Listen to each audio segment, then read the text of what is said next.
it's Nat Nicole of Micros Therapy Services, and I am back with another video. I missed you guys last week, but your girl had to take some time off. I was feeling stressed. And something that I really wanted to make clear in this video is the fact that you guys know, if you've been watching my videos, that I always emphasize, like, what am I in control of? If something chaotic is happening, if something happened that I'm not a fan of, what am I in control of?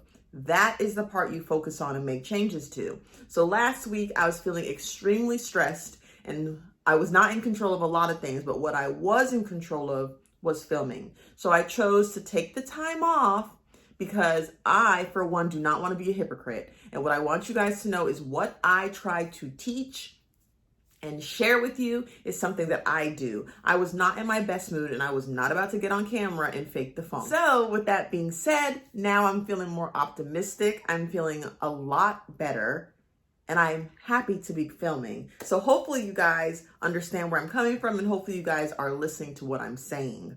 The situations where you are in control, the situations where you feel like you do need a break, I'm telling you, take it. Because nobody wants to see Natalie up on this screen dry like this, with no emotions, faking the funk. So I'm here, I'm happy, let's get into this video. Oh, and I don't know if I said it, but if you're new here, I'm Natalie. I'm a licensed mental health counselor located in the sunny South Florida. If you're not new here, you know I love you. Thank you for your likes, your comments, your subscriptions, your shares, your DMs. I'm grateful, I'm thankful. Now let's get into this video. So in today's video, we are talking about cognitive distortions.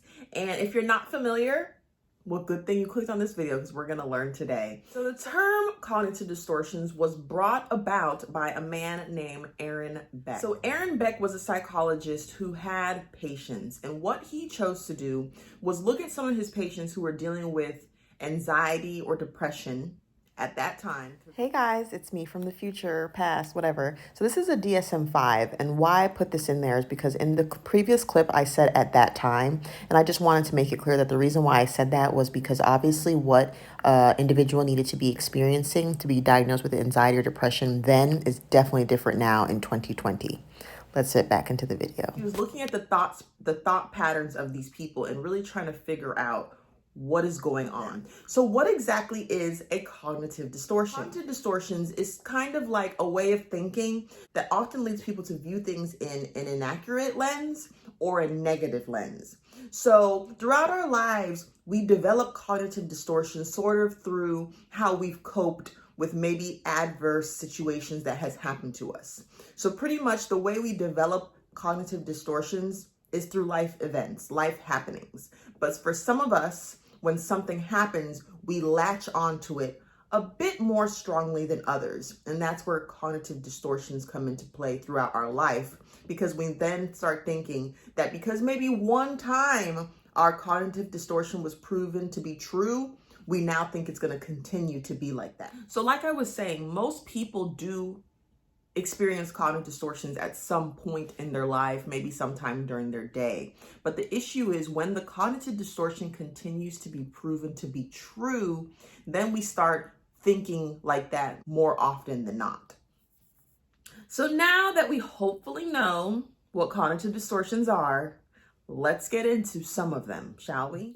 I've been guilty of cognitive distortions, so I'm pretty sure once you watch this video, you'll be like, I've experienced that too. So first on our cognitive distortion list, we have polarized thinking. This often is called black or white thinking, aka all or nothing. So in the all or nothing thinking, this is for the people who do not see the gray area. They see things very black and white. It's either yes or there's no. There's no maybe, there's no time to think. It's very much this or that. An example could be someone, let's say an athlete, who thinks if I don't get first place, I don't want to do it at all. We have mental filtering. So mental filtering is when our brains literally filter in on the negative part. Even in moments where we may be able to acknowledge the positives, we literally still focus on the negatives or we discredit the positives. So let's say we have mental filtering and we're someone who struggles with anxiety. Someone with anxiety throughout the day, instead of thinking how the day could go positive, will literally sit there and focus on all the things that could go wrong throughout the day. We have overgeneralization. Overgeneralization focuses on one single event and generalize it for the whole situation. So an example of overgeneralization would be something like, let's say you're in a situation where you have, perfect example. Let's say you were in an unhealthy relationship, maybe like consecutively. So one boyfriend treated you wrong or one girlfriend treated you wrong. And then in your next relationship, your partner treated you wrong. An overgeneralization for me, let's say if I was dating men who were just not the beat, would be all men are disloyal, all men lie, all men cheat. That would be an overgeneralization. I'm taking examples, one example, and literally applying it to everybody. Next, we have jumping to conclusions. Are you guilty of jumping to conclusions? I know I've jumped to conclusions before. So jump to conclusions. How high?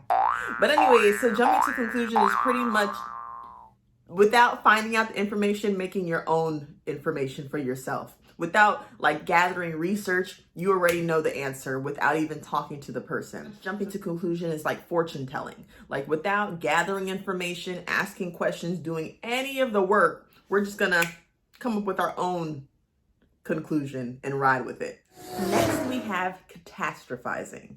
Catastrophizing is exaggerating a situation. So catastrophizing could be an example like, let's say I make an error at work.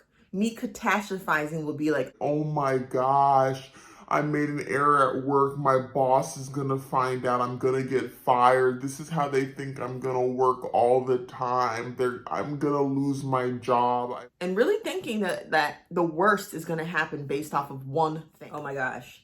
Next, we have personalization, taking things personally. So an example of this could be like, let's say I'm at work one day and I walk into the lunchroom and there's a group of people eating and they say something like, oh my gosh, just something random. Let me like, pigs flew over the moon right while I'm walking in the door. From there, me personalizing will be me thinking something like, oh my God, they said that because I was coming over the threshold of the door and they're saying that I'm fat.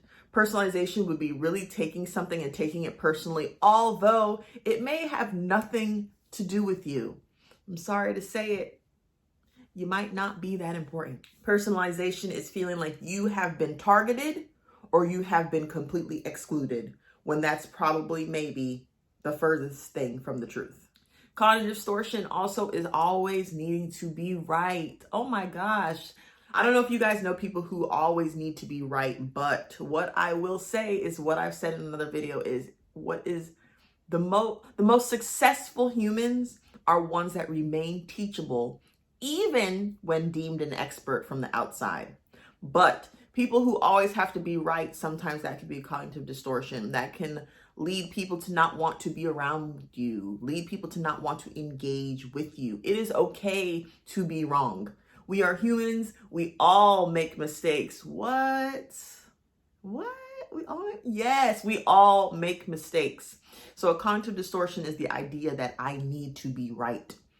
Sorry about it. No, you don't. Then we have emotional reasoning. Emotional reasoning is a cognitive distortion where you really latch on to your emotions and you don't even take time to recognize facts. So let's say I'm sad for whatever reason. Instead of sorting through my thoughts and trying to figure out what is the facts and what are the falses, I adopt that my emotions, because I feel this way, this is true, and I just roll with it. So let's say someone, like I go home after someone says that whatever I said about jumping over the moon, the pig jumping over the moon, or whatever I said. And I go home and I'm sad.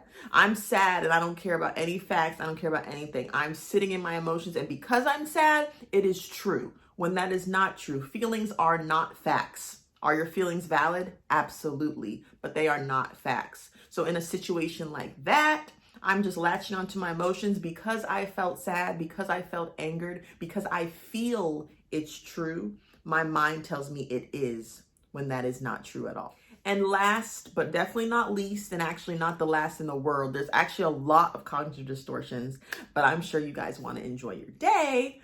We have the shoulda, couldas, and the wouldas. Any client of mine who has worked with me, or even any of my friends who I've had conversations, the moment you say I should have, or I could have, or I would have done this, I usually shut it down, because guess what's irrelevant? What you could have done in the past. So a lot of times a negative thinking pattern, a cognitive distortion, is individuals who use the should have and could haves.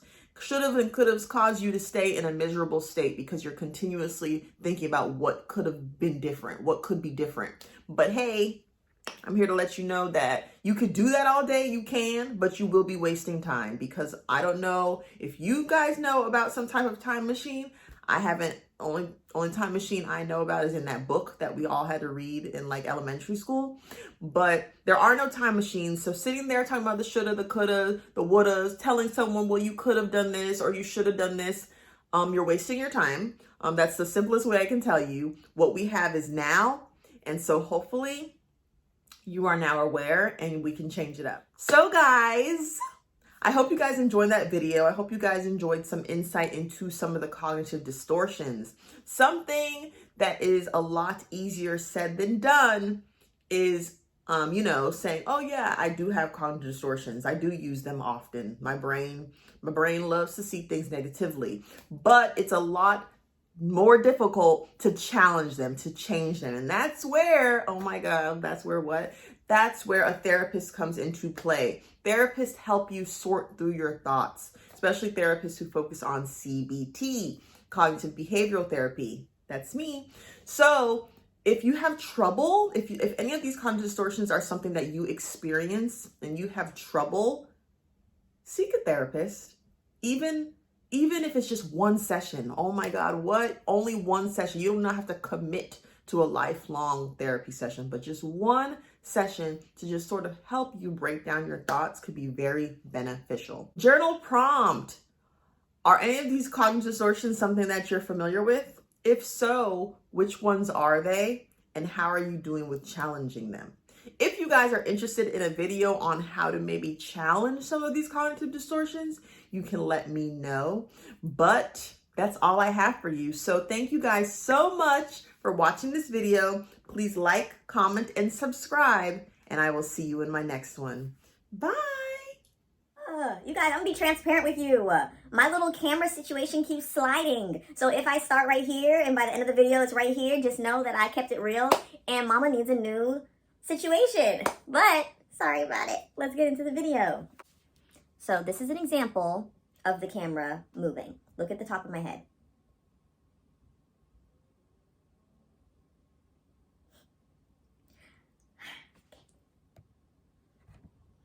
What to do about it? I'm so excited to wash my face and put a hat on and just vibe for the rest of the day.